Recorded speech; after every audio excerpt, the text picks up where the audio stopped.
అందరికీ నమస్కారం అండి.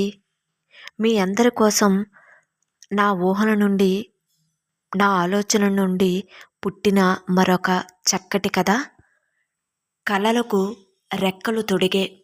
ఈ కథను కూడా మిగిలిన అన్ని కథలను ఆదరించినట్టుగానే ఈ కథను కూడా ఆదరిస్తారని మనస్ఫూర్తిగా కోరుకుంటూ మరిక కథలోకి వెళ్దాం. కాంచన ఒక మధ్యతరగతి ఇంటిలో పుట్టిన బంగారు తల్లి. తండ్రి వ్యవసాయం చేస్తూ ఉంటాడు. తల్లి గృహిణి. అన్నయ్య రోజువారీ కూలీగా పనిచేస్తూ ఉంటాడు. కాంచన చూడటానికి బంగారు రంగు ఛాయతో, పొడవైన జడతో, కోటేరు ముక్కుతో, నేరేడు పండు లాంటి కళ్ళతో అచ్చం బాపు బొమ్మలా ఉంటుంది. అమ్మా, తొందరగా జడ వేసే, మా స్నేహితురాళ్ళు వచ్చే సమయం అయ్యింది. వస్తున్నాను తల్లి. బాక్సులోకి పప్పు నెయ్యితో పాటు కొంచెం ఆవకాయ వెయ్యమంటావా అని వంటగదిలో నుండి పెద్ద కంఠంతో అడిగింది. ఆ, పెట్టు అమ్మా. నా ఫ్రెండ్ దివ్యకి చాలా ఇష్టం. తను తింటుంది.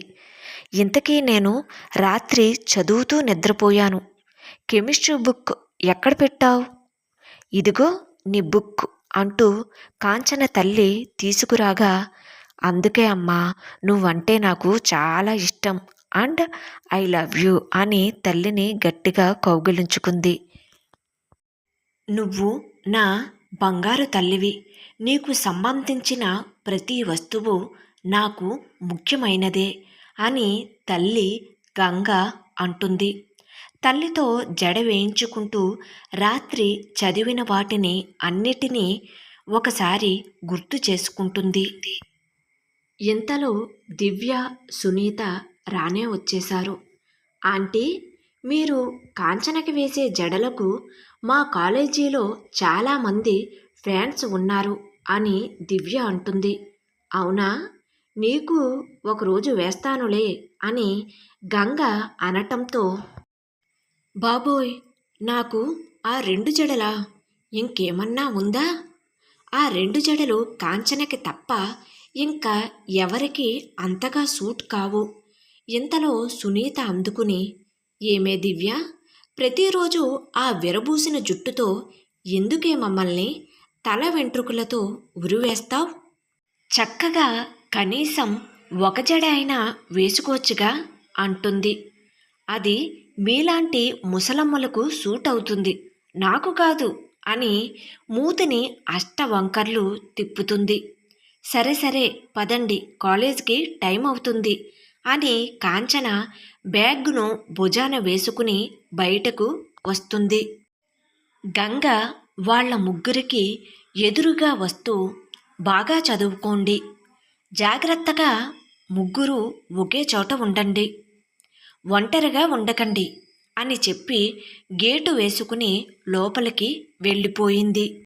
కాంచన, దివ్య, సునీత ముగ్గురు ప్రతిరోజు 1 కిలోమీటర్ దూరంలో ఉన్న కాలేజీకి కాలినడకన వెళ్తారు. దారి పొడవునా పెంకుటిల్లు, డాబాలు, పూరు గుడిసెలు కనిపిస్తూ ఉంటాయి. దారిలో ఆ ఊరి మునసుబు గారి ఇల్లు కూడా ఉంటుంది. ఆ ఇంటి బయట సాయంత్రం అమ్మలక్కలు అందరూ ఊళ్ళో విషయాలు అన్నీ చర్చించుకోవటానికి ఒక పెద్ద అరుగు ఉంటుంది. ఈ అరుగు మీదకి సాయంత్రం 3 గంటల నుండి 4 గంటల వరకు ఆ ఇంటి చుట్టుప్రక్కల ఉన్న స్త్రీలు ఒకరు బియ్యంలో రాళ్ళు ఏరుకోవటానికి, మరొకరు పూలు మాల కట్టుకోవటానికి, ఇలా ఒక్కొక్కరు ఒక్కో పనితో ఆ అరుగు మీద చేరి అందరి విషయాలు చర్చించుకుంటారు. ఆ అరుగుకు ఇరువైపులా మల్లెలు, కనకంబరాలు, గులాబీ, ఇలా రకరకాల చెట్లతో ఎంతో సుందరంగా ఉంటుంది. దివ్య ప్రతిరోజు ఒక గులాబీని దొంగచాటుగా కోసి తలలో పెట్టుకుంటుంది.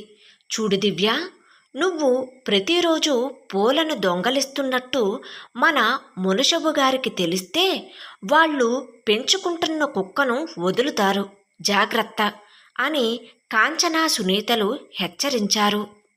నా అలా అయితే ఆ పూల మొక్కలను లోపల పెంచుకోమని చెప్పండి అని కొంచెం గీరగా సమాధానం చెప్పింది. సరే కాంచన, దానితో మనం వాదించలేము. ఈరోజు పరీక్ష ఉంది కదా, చదివారా ఇద్దరూ అని సునీత అడిగింది. నేను రాత్రి చదివాను అని కాంచన చెబితే, నేను చదవటానికి టైం ఎక్కడ ఉంది? నా లవర్ హరితో ఫోన్లో మాట్లాడటానికి, చాటింగ్ చెయ్యటానికే టైం సరిపోలేదు. ఆ దేవుడు రోజుకి 24 గంటలు కాకుండా 30 గంటలు ఇవ్వవచ్చుగా అంది దివ్య.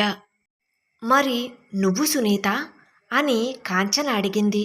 లేదే, మా అమ్మకి ఆరోగ్యం బాలేదు. బట్టలు ఉతికి వంట చేసి ఆ గిన్నెలు అన్నీ తోమేసరికి చాలా టైం అయ్యింది. 10 ప్రశ్నలకు 2 మాత్రమే చదవగలిగాను అని సునీత చెప్పింది. కాలేజ్ రానే వచ్చింది. క్లాస్కి వెళ్ళిన తరువాత కాంచన, సునీత, దివ్య ముగ్గురు ఒకే బెంచ్లో కూర్చున్నారు. ఫిజిక్స్ క్లాస్ జరుగుతూ ఉంది. దివ్య ఫుల్ నిద్రపోతూ ఉంది. కాంచన, సునీతలు శ్రద్ధగా వింటూ ప్రతి విషయాన్ని రన్నింగ్ నోట్స్లో రాసుకుంటున్నారు. పాఠం మధ్యలో ఫిజిక్స్ సార్ ఒక సామెత చెప్పారు. చూడండి స్టూడెంట్స్, నిండుకుండా తొనకదు. అంటే మనకు జ్ఞానం మరియు చదువు నిండుగా ఉంటే మన జీవితానికి, భవిష్యత్తుకి తోక ఉండదు అని చెప్పారు.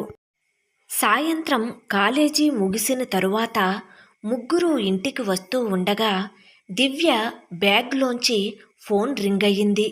ఎక్కడ నుండి ఫోన్ సౌండ్ వస్తుంది అని కాంచన, సునీతలు చుట్టూతా చూస్తున్నారు. అప్పుడు దివ్య, హలో ముసలి మేడమ్స్, ఫోన్ నాదే, ఒక్క నిమిషం అని బ్యాగ్ నుండి ఫోన్ బయటకు తీసింది. తీసిన తరువాత ఫోన్ చేసింది ఎవరు అని చూస్తే హరి. చూడండి, నా బాయ్ ఫ్రెండ్కి నేనంటే ఎంత లవ్వో, కాలేజీ అయిన వెంటనే కాల్ చేస్తాడు అని చెప్పి ఫోన్ లిఫ్ట్ చేసి పాముల మెలికలు తిరిగిపోతూ ముసిముసి నవ్వులు నవ్వుకుంటూ దారి పొడవునా మాట్లాడుతూ వచ్చింది. ఆ రోజు కాలేజీ నుండి ఇంటికి వచ్చినప్పటి నుండి ఏదో ఆలోచిస్తూ పరధ్యానంగా ఉంది కాంచన. రాత్రి తనకు ఇష్టమని వాళ్ళ అమ్మ చేసిన చేపల కూరను వేసుకుని అన్నంను ముద్దగా చేస్తూ అలా చూస్తూ ఏదో ఆలోచిస్తూ ఉండిపోయింది. వాళ్ళ అమ్మ, ఏం ఆలోచిస్తున్నావు కాంచన, తిను అనగానే ఉలిక్కిపడి 2 ముద్దలు తిని మిగిలిన అన్నం వదిలివేసింది. అది గమనించిన గంగ, ఏమయ్యింది కాంచన, అలా ఉన్నావ్? కాలేజీలో ఏమైనా జరిగిందా అని అడిగింది. అలాంటిది ఏం లేదమ్మా అంటూ పుస్తకం ముందు వేసుకుని కూర్చుని మళ్ళీ ఆలోచనలో పడింది. ఇంటి పనులు అన్నిటినీ ముగించుకుని గేటుకి తాళం వేసి బయట లైట్లు ఆఫ్ చేసి లోపలికి వచ్చేసింది. అప్పటికి కాంచన అలానే ఉంది. అది గమనించిన గంగ, అమ్మ కాంచన, ఉదయం చదువుకుందువు గాని అని చెప్పటంతో పుస్తకం మూసివేసి లైట్స్ ఆఫ్ చేసి అమ్మ ప్రక్కలో నిద్రపోవటానికి చేరింది. గంగ కాంచనకి దుప్పటి కప్పుతూ, ఏం కాంచన, ఒంట్లో బాలేదా ఏంటి అని ప్రశ్నించింది. అదేం లేదమ్మా అని కళ్ళు మూసుకుంది. అయినా తనకి నిద్ర పట్టటం లేదు. దుప్పటిని క్రిందకి లాగి అలా పైకి చూస్తూ ఆలోచిస్తూ క్లాసులో సార్ చెప్పిన మాటలు గుర్తుకు వస్తున్నాయి. నేను ఏం చెయ్యాలి? నా లక్ష్యం ఏమిటి? నా లక్ష్యమును చేరుకోవటానికి నేను చెయ్యవలసినది ఏమిటి అంటూ ఇలా తనలో తనను అనేక ప్రశ్నలను ప్రశ్నించుకుంటూ నిద్రలోకి జారుకుంది. ఆ రాత్రే కాంచన యొక్క లక్ష్యానికి బీజం పడింది. కలలకు రెక్కలు తొడిగే కథ కొనసాగుతుంది. కథ నచ్చినట్లయితే తప్పకుండా లైక్ చేయండి. అదేవిధంగా సబ్స్క్రైబ్ చేసుకుని మన ఛానల్ని ఎంకరేజ్ చేయవలసిందిగా మనస్ఫూర్తిగా కోరుకుంటున్నానండి. కథ ఎలా ఉంది అనేది కామెంట్ రూపంలో తెలియచేయడం మాత్రం మర్చిపోవద్దు. Thank you.